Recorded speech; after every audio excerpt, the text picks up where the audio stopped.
Hello, hello, friends. This is Becky with Becky Budgets. Just wanted to go ahead and come on here as I am 2 days late to do our weekly budget. Unfortunately, yesterday I was told that I was not pregnant after my IUI, and we are moving forward with another cycle probably within the next week. So please keep us in your thoughts and prayers. I would really appreciate it. And I'm kind of cringing a little bit because that means more medical fees, but we're not ready to give up yet. So that being said, I'm going to go ahead today and budget for the second week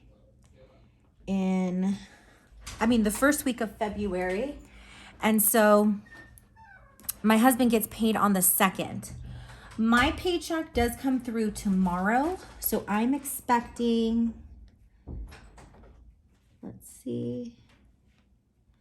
I'm expecting $4,100.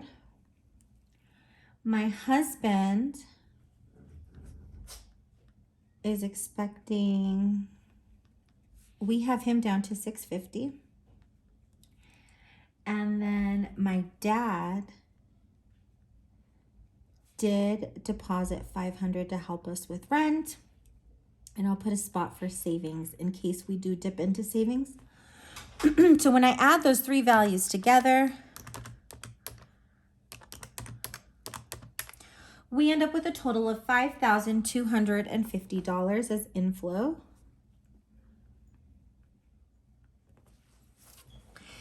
This is going to be a very bill heavy week because I usually will bring up the bills or Excel to the first paycheck.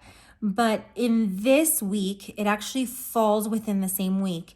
So we have a lot of bills, and I'm crossing my fingers we have enough to cover everything, or I may have to kind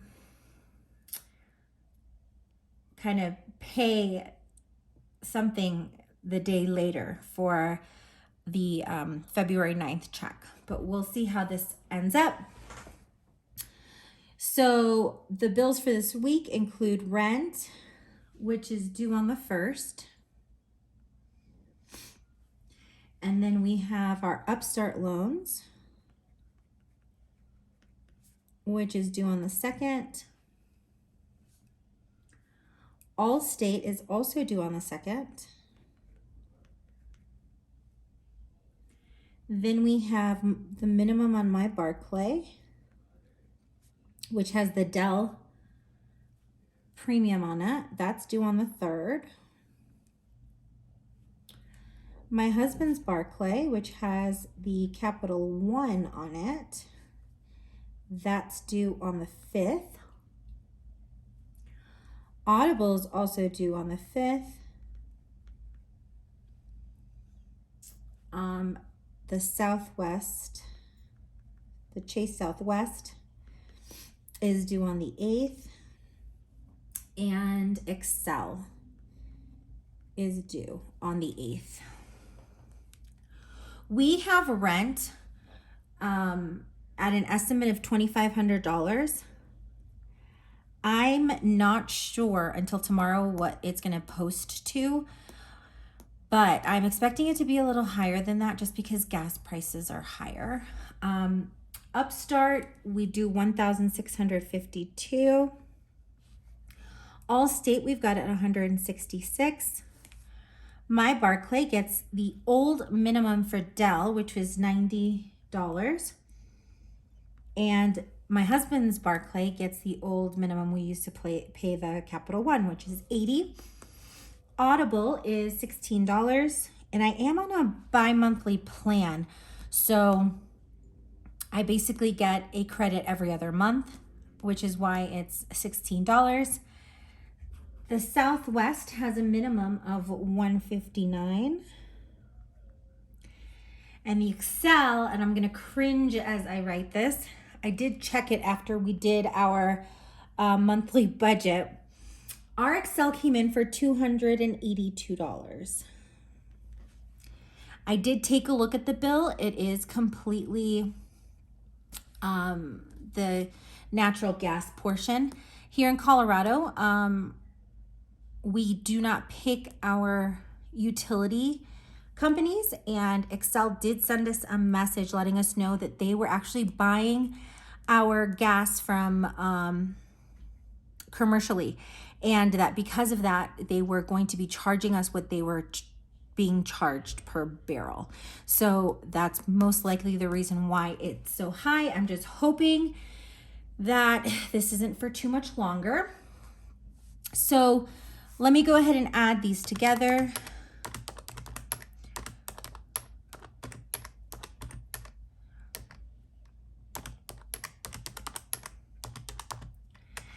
That gives us a total of $4,945.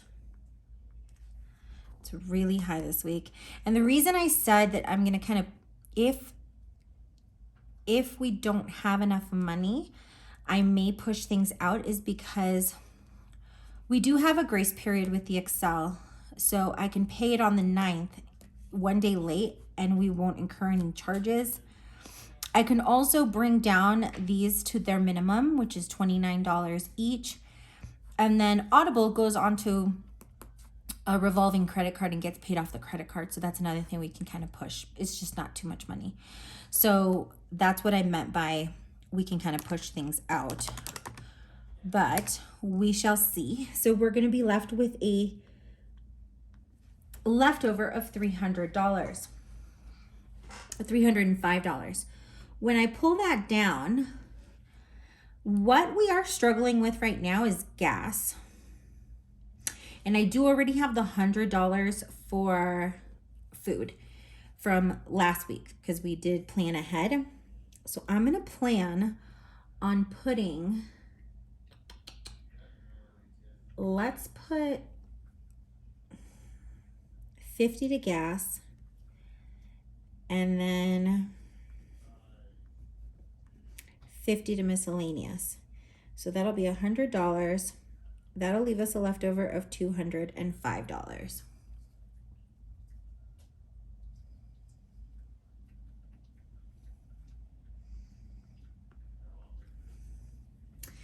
Now what I'll do is I'm gonna go ahead and fill our sinking funds, because now that we're gonna do another cycle, I do wanna make sure that we're filling our medical fund.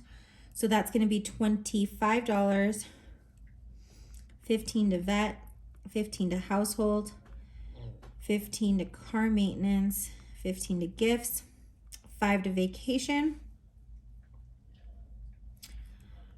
3 to Microsoft renewal, 3 to car registration, and 4 to round it all up to $100 goes to emergency, which is going to leave us with $105.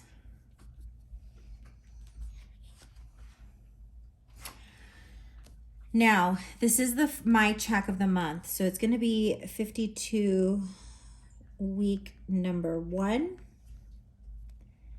Then we've got 52 week number 2. 52 week number 1, I basically pay $26.50 a week. Last month I paid for 5 weeks. This month I'm paying for 4. So we'll be off by $1. But what I'm going to do is I'm going to plan on, I'm going to write these in and just put that I'm not planning on putting anything in them.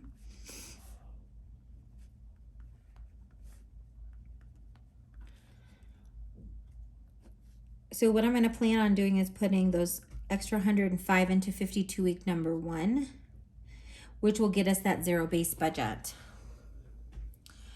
Now, there does tend to be a big difference in pay for our first paycheck of the month, because there's the variability of my check and the variability of my husband's check. And so we'll have a more clear picture of what things look like in 2 days' time. Thank you so very much for taking time to watch this. Before I forget, let's go ahead and check my math. So we've got an inflow of $52.50 minus a fixed expense total of $49.45 minus the $100 going towards our variable expenses, the $100 going towards our sinking funds, and then the $105 going towards our 52-week. And yes, my friends, that gets us to a zero-based budget. I mean, I don't know what to say. The first week of the month tends to be the biggest or the most difficult for me to budget just because of that variability. So hopefully in 2 days' time, we'll be able to take a look at what we can accomplish.